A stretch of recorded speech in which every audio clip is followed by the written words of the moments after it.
Hi everyone, it's so nice to see you and congratulations that you've been nominated for the Charles Parker Prize.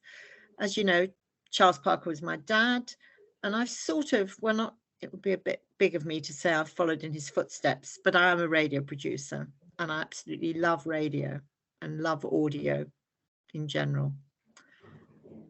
So I'm really looking forward to talking to you.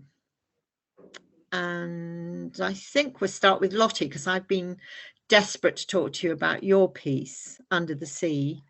I mean, it's not called Under the Sea, I know. Would you like to tell me what it's called? Yeah, I'm Lottie Steele and my feature is called Out at Sea, Out of Mind. Yeah, so what do you mean by that exactly? So it's the idea of the sounds that we make beneath the sea and kind of that we as humans don't think about the sounds that we're making under there because we can't hear them.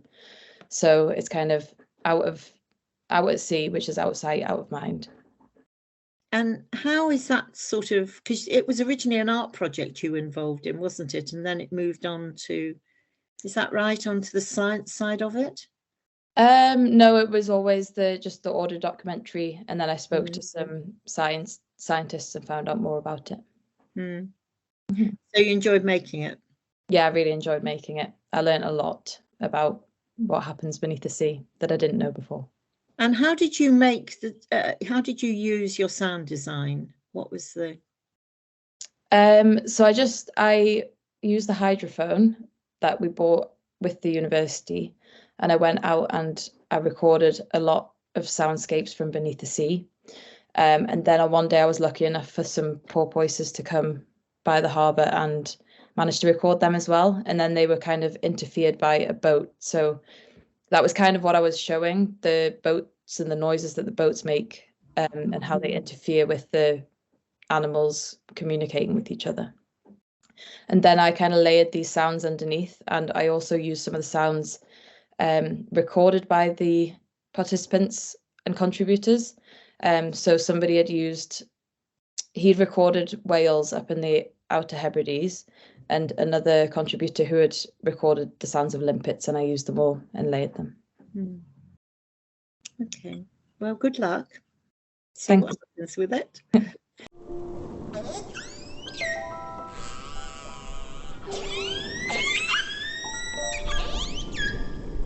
We are primarily visual creatures, but when you go below the water surface, sound is really the primary mode of sensing the environment, but also the primary mode how animals communicate with each other. So Matthew, can I move on to you? Now you found a 95-year-old lady, is that right? Can you tell me a bit about her? Yeah, I wouldn't say I found her. She's my grandma. Okay, all right. But yeah. So she's 95 years old, and she had a very, very tough upbringing. It's not a very easy and joyful listen, I would say. So yeah, she grew up in industrial South Yorkshire, where I grew up, and she had a very abusive father, and she's talked about it a lot. So I thought, she's very passionate about it. She actually likes talking about it. So yeah, I thought this would be a good feature. And how did you feel as her grandson, really, hearing all this stuff, which is quite tough? Yeah, it sort of it gives you a new sort of found respect for her, because when you grow up, she's just kind of this daft woman, daft old lady, and you realize that no, she had a very, very difficult life. She's not the most literate, or she didn't do academically well at school. She's grew up very poor, but she's a very intelligent woman in her own right, and I wanted to get that across also in the documentary. And my father always used to talk about sort of the poetry in people's language. Yeah. Which, even though, particularly if they came from a sort of background with an oral tradition where they haven't been sort of exposed, I suppose, to sort of more highfalutin prose, I guess, they would sometimes say the most beautiful things, you know, about their lives. Was there anything that you remember that she said? I can't really think of anything in particular, but she does have some fantastic sort of northern phrases that. Which are? I mean, she doesn't say this in the documentary, but there was a moment where I was round. We were recording. I think we got over like 4 hours of footage that I had to choose from. And one of the young sort of grandchildren was round, and she stuck her arm out to catch him and sort of frightened him a little bit. And she said, "By gum, I frightened him to death."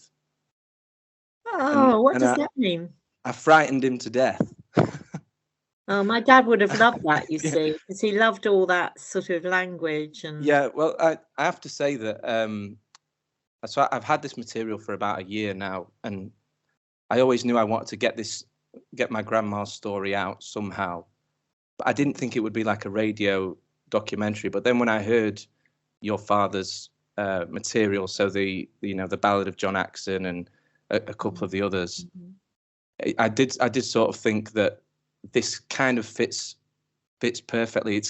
I suppose, I mean, I don't want to downplay it, but it does lack a bit of the musical element of Charles Parker's work, but the sort of story of the the unsung hero and the shining a light on people who don't usually get the recognition. So it did inspire me to make this story into a documentary. And can I just ask you one more question? Yeah. So what do you think she will think of it, or has she heard it? She hasn't heard it. She's not in the best state of health at the moment. She's got quite bad dementia, so she does actually struggle to. She definitely struggles to recognise me. She even struggles to recognise her own son, my dad. So, she does. Of course, she knows that we did it. I was there with a microphone recording it, and she'll know that I'm making this documentary, and of course, if I win and it goes on BBC4, then I'll let her know. No, I'm sure she'll be very happy to have her story heard. So actually, it was really important for you to record it then, while she was still able to tell you the story, I guess. Yeah, well, that's true, but whenever you bring up the subject of her childhood and her father, then she's right back there straight away, without any trouble, because it's just something that she's so passionate about, and it's been a very big part of her life. So yeah. We were playing round close post, and I saw Sully swung around and caught me on nose, made my nose bleed. But when I saw the blood, I screamed. And my dad come running out of the house. And when he seen my nose bleed, he said, "What's the matter? What you done? What you done?" And I said, "I've Sully at my nose." Because my dad thought he'd done it intentionally. And he got hold of him and he racked. Oh, dear me. And he started crying. He said, "I didn't mean it, I didn't mean it, And I said, "No, he didn't mean it, it was an accident, but my dad won't believe me." So he had a good hiding. So my name's Thea Rickard, and my documentary is called Our Dad, and it's a documentary that I made with 3 of my siblings that is about our dad. Okay. So I came over to you because why did you make it? I think I made it primarily for me, because I think a lot of my memories and the narratives I kind of spun over the years of memories of my dad were really blurred. And I didn't really know how to straighten them out or how to kind of figure them in my head. And I thought making a documentary might help that. Little did I know it would probably hinder that, but it actually made me and my siblings all sit down and talk about what had happened in various marriages and different kind of relationships that we had seen our dad in, and how we all felt about our dad's death as well. And we had some really difficult conversations, but it definitely made me feel a lot better having made the documentary. And do you feel closer to your siblings? Was it your sisters and stuff? Yeah. I definitely did. It made me realise how abstract the way we perceive things really is, though. You know, like when I was building the documentary, I was really aware of myself as the person who was narrating it, but also all my siblings' stories were intertwining, and we were also talking about someone who, you know, the absence was the thing that kind of defines the documentary. So I found it quite difficult to square all of that with also wanting my siblings to like listening to the documentary at the end. But we definitely all did come out closer from it, and they all liked it, which is a plus. Oh, okay. So they feel fine about it, do they? Yeah. Because your dad wasn't always the easiest of people, if your documentary is anything to go by. No. Yeah. So that was a very difficult thing to talk about. I think it's one of the reasons that I wanted to make the documentary was the shame that you feel as the child of someone who has alcoholism. It's quite a difficult thing to grow up with, and nobody around you is talking about it. And I think in that way I was inspired by Charles Parker because of the way that he sort of made an effort to show, as Matthew was saying, to kind of show untold stories, and that inspired me to be like, oh, maybe the thing that me and my siblings went through would be interesting to other people and would perhaps help other people feel less shame as well. So it was centered around wanting to kind of, I guess, bid shame goodbye and, like, you know, embrace what we'd all gone through, however corny that might sound. Am I right that when he was ill towards the end that he softened?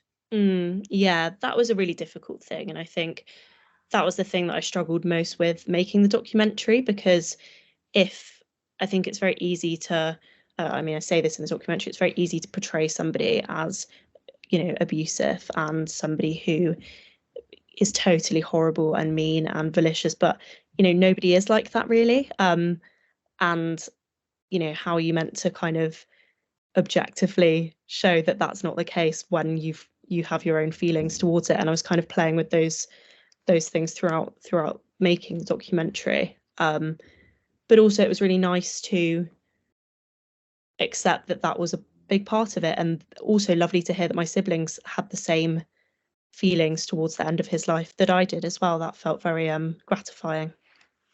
So do you think you would ever have talked about these things with your siblings if it hadn't been for the microphone? Not in the detail that we did, because we sat down for hours and hours and just talked. And I feel like with this kind of thing, in an incredibly British way, I guess, we all kind of hide the way we're feeling and kind of move on from things, and the time never comes up to get to talk about these things. And so it gave the time and the space to do it. And also for me, as the journalist in the situation, as well as the person that had gone through these things, I was afforded a bit more power to ask the questions that perhaps I hadn't wanted to or had been fearful to before. Yeah, I always feel like this when I have a microphone. I can ask people the things I wouldn't dare to ask them in normal social situations. This is a story. Well, it did really happen, but this is one of those stories that we wish hadn't. This is the story of Jonathan Rickard, our dad.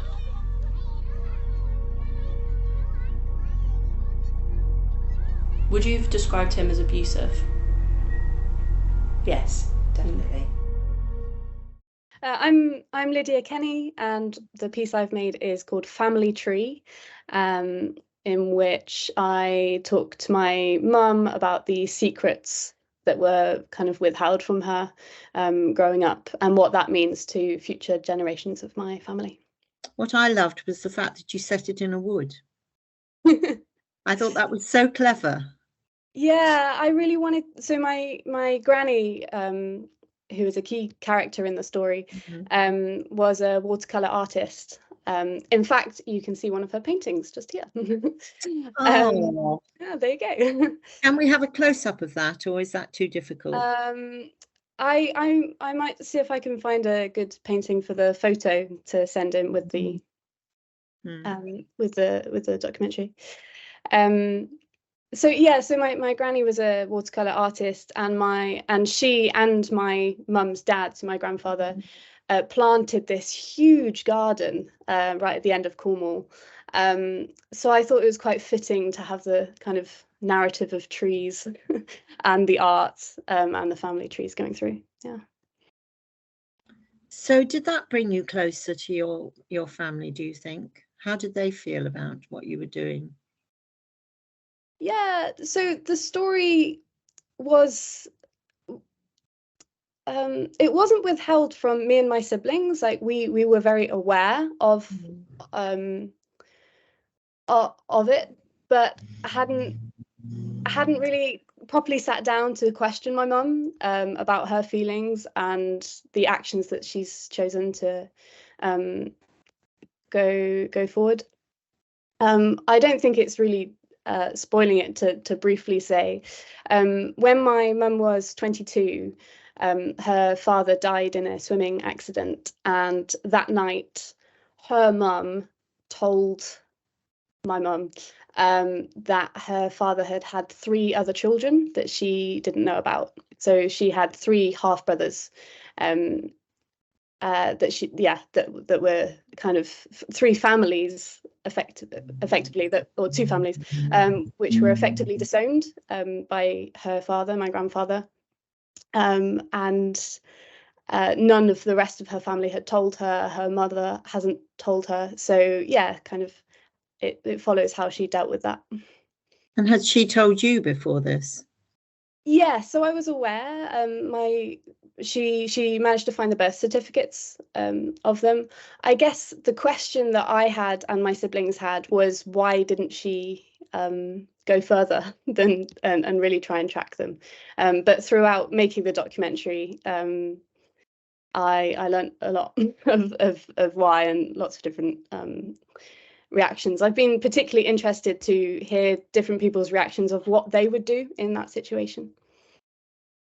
People you played it to? Yeah, everyone has a different take, which I think is interesting. Yeah, well, everything's so individual. So have they listened to it? Has your mum listened to this? Yes. Yeah. And what was her reaction? The first thing she said actually was that she felt very listened to. She is generally quite private and hasn't spoken at length about this to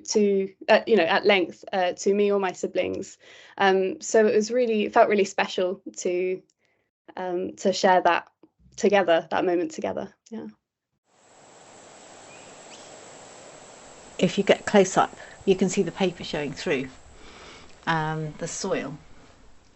Oh yeah. And when you get close up, you think that what you see from a distance is flowers and rows of cabbages or vegetables and things, and even bricks on the wall.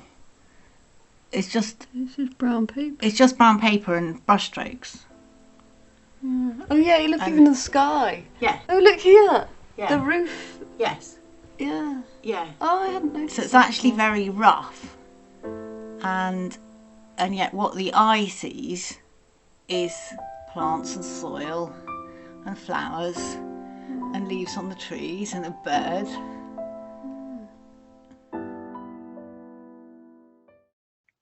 It always seems strange to me that there is this award for my dad, but it's so lovely to see you all and know that you're going to be the next sort of carrying his baton on, really. and I suppose in a way my baton, because I also love radio. I just have a great I love making radio, which is why I'm still trying to do it. I still do it. So Alice, let's move on to you. You tell me a bit about your interesting feature. So my feature is called Irish, and it's about people who speak the Irish language. And I came to it because I was in London and I was outside a music venue, and a guy just started speaking to me in Irish and assumed that I could understand and that I could speak Irish. And this was a very bizarre experience for me. Because had you told him you were Irish?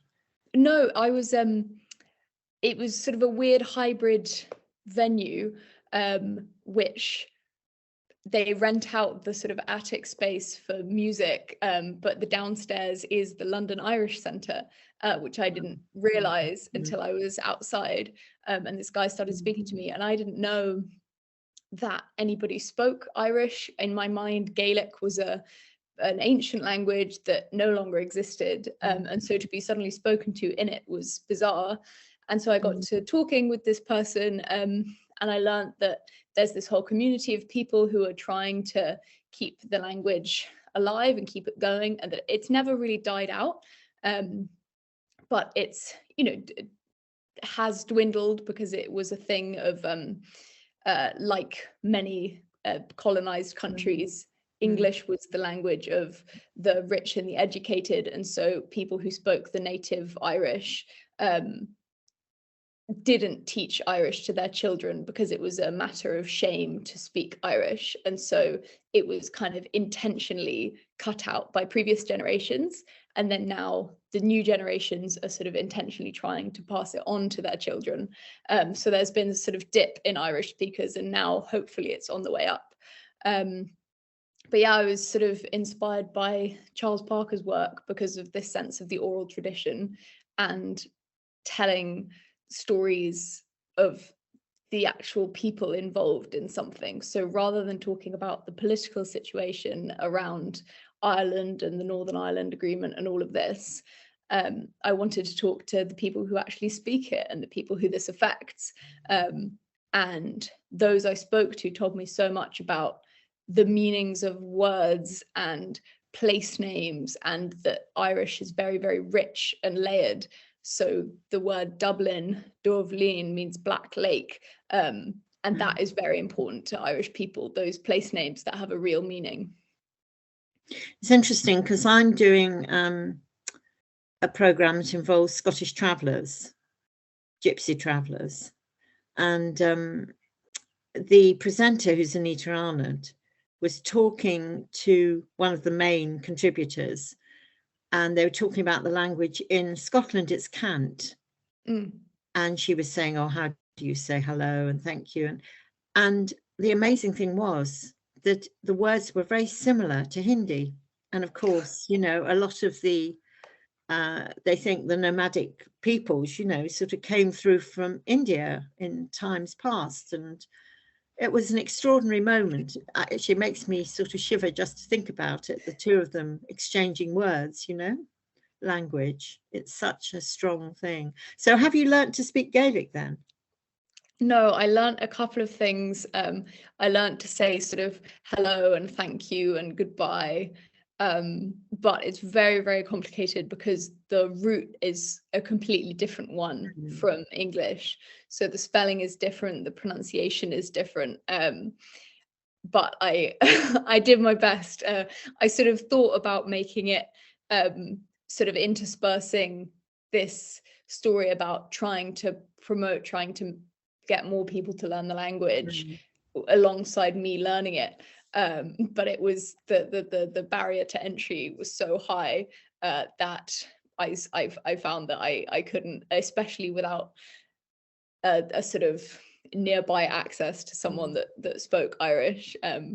But I did try it, and I made sure that when I was chatting to my contributors, I sort of said hello and goodbye and thank you in Irish, as a gesture of good faith. I just assume that you come from an Irish background, but maybe you don't. No, not at all. And I think that was why. No, I sort of I think that was why it sort of hit me so hard, because I had no idea this whole world existed. And then I found myself sort of outside the doors of the London Irish Centre, there was a whole group of people all sitting there chatting in Irish, and this was a language I didn't even know still existed. And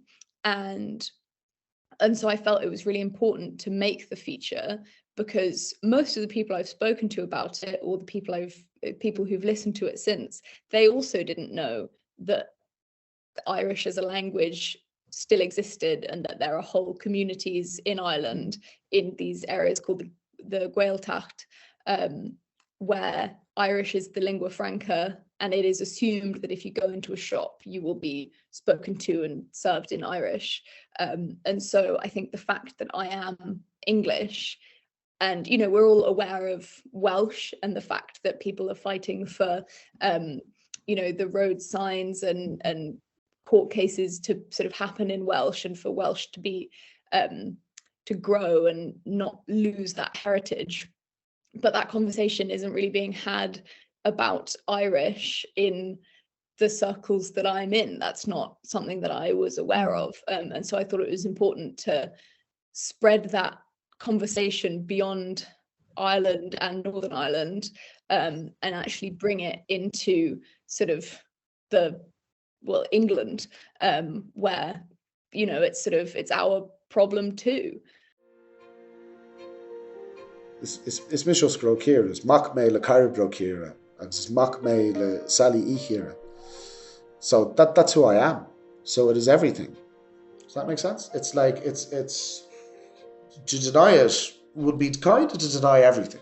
It is not the sum total of my identity, but it is the context of my identity. If that makes sense. So hello, my name is Oscar O'Kira. Is mis os grokira. I am a middle-aged man from Dublin, raising 2 children through the medium of Irish in the same way that I was raised. Togu me le gaelge meile achlia, tá me togáil mo chud páistí hain saibh roshi le gaelge meile achlia. For some people, in some demographics, like speaking Irish is now something to aspire to, as opposed to something that was a source of ridicule. We go to Petra, because your piece is about the natural world, isn't it? And people's connection with it.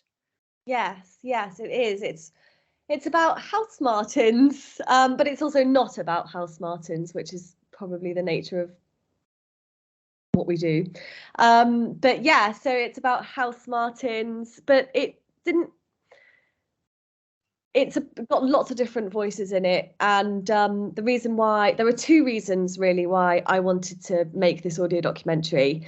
And the first is, my audio documentary, for those who don't know, features my mum, which sounds like we've all done lots of very close to home pieces, but I originally wanted to make a piece about my mum because she's a mad bird lady, basically, and my grandma was, and I was thinking about this idea of creating a piece about generations and how we inherit kind of weird things and from our parents. And my grandma then died, and that just became even more pronounced within just my mum's life and how she would behave. But she goes up to the window with binoculars, and she goes on holidays just to look at birds, and she's obsessed with birds in quite a crazy way, really. But then throughout most of my life, I've had these birds that just live on our house.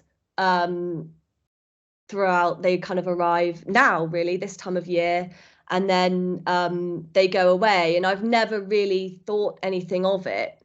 That's just what they did, and my mum's always loved them, and I never really considered them to be anything amazing, you know.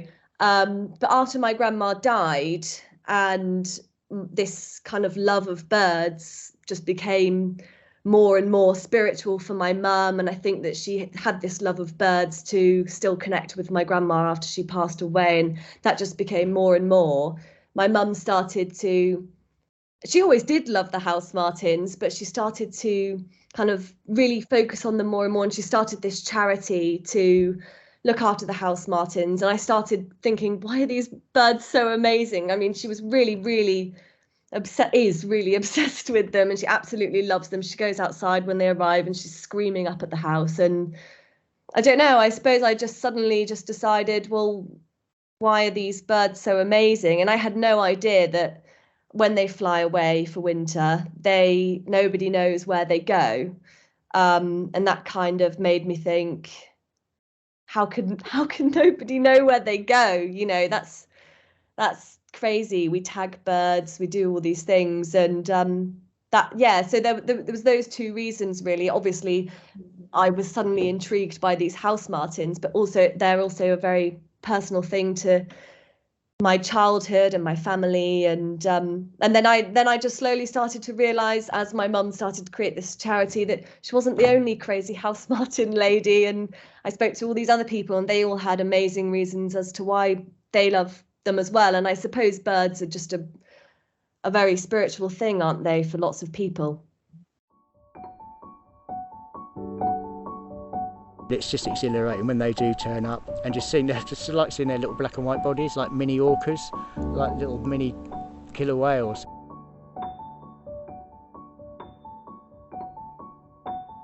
They're really comical. They're like the comics of the hirundines.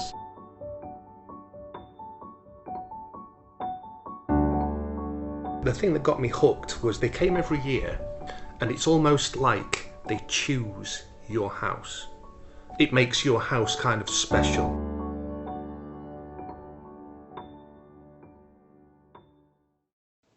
Hi, my name is Christina Hardinge, and I am a student at UCL. Life Partners is a very intimate and personal story about the ups and downs of Hanya Faraz's 33-year lifelong relationship with B. But B isn't a person. B is actually Hanya's body. When me and B were kids, we were besties. Always together and always having so much fun. Every day was just this big adventure together. And yeah, there wasn't really anything I didn't like about B in the beginning. Hi, my name is Kieran Davis. I'm a third-year student studying TV and radio production at the University of Salford. My feature amongst the sheep is an exploration of my mind and my past, recontextualising and re-evaluating the whole thing, basically, in the wake of my autism diagnosis. In short, I try to find out what it means to be an autistic adult in an unforgiving, neurotypical world, and try to illustrate to the vastly neurotypical population what we have to deal with on a daily basis. Kieran, you said you wanted to talk to us about something. What's going on? Come on, Kieran, get to the point already. Look, I know you struggle with this sort of thing, but it needs to be done. I will reach down your throat and yank the words out myself if I need to. Basically,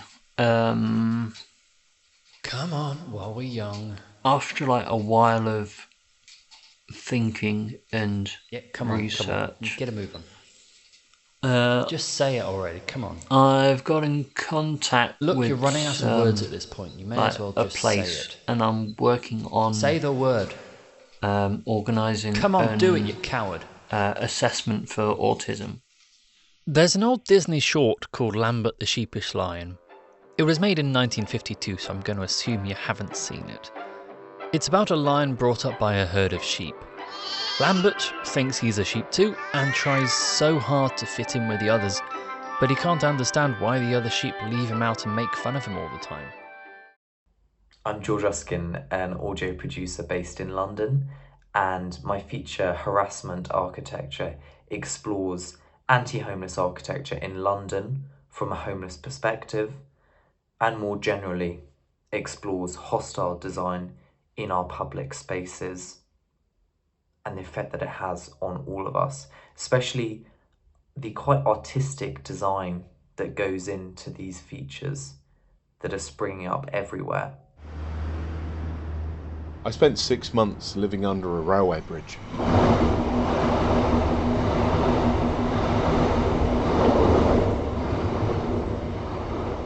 The most familiar sound for me are train tracks, and that that's my sound of London, is the sound of a train, and not the electric sparking or any of the other noises. It's just that gentle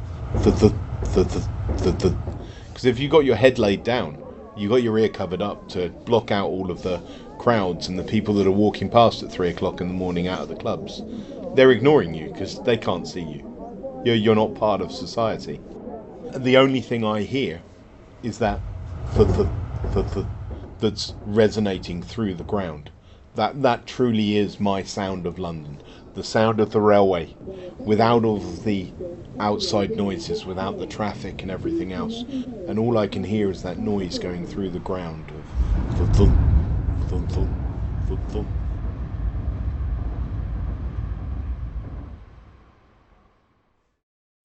I'm Annie Keats-Thorpe. I studied media and communications, specialising in radio, Goldsmiths University, undergrad, and my piece was called Losing Faith, and it was about one young woman's discovery of deciding to leave the Jehovah's Witness faith that she was born into, her reasons for doing so, consequences, and also life after making that big decision. I was really inspired to make the piece because it came from a really unfiltered conversation that really moved and impacted me, and just how brave she was, but also just a really wise individual with a lot of love for a lot of people.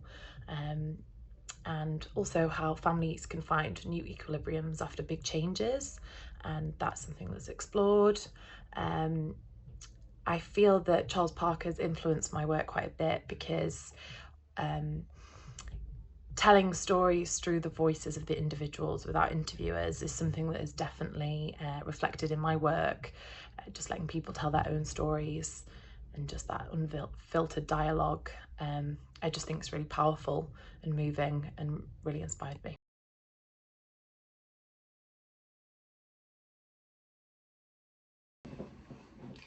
Hi, my name is Don Brown and I'm a master's student at the University of Sunderland. I'm 25 years old and my piece is called The Final Fanfare. And it's the story is about my mother and auntie's experience of being part of a Donny Osmond tribute band in the 1970s. The story is one which always gets wheeled out at family parties, reunions, and even after a few Christmas Baileys.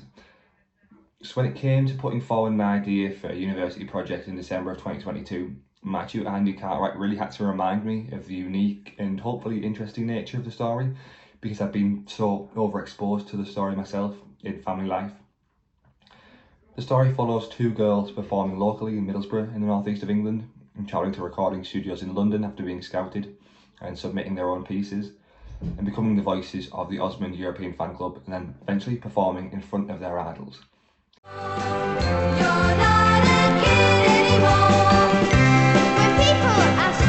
When people ask of me, what would you like to be? What would you like to be? Now that you're not a kid anymore.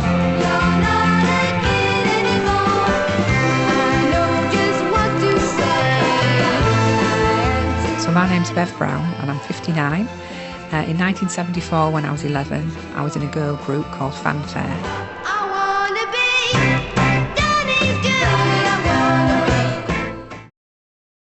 Well, I think they're all wonderful. I've dipped into all of them. And I just think, good luck, really. It's going to be a hard job, I think, to know who the winner is.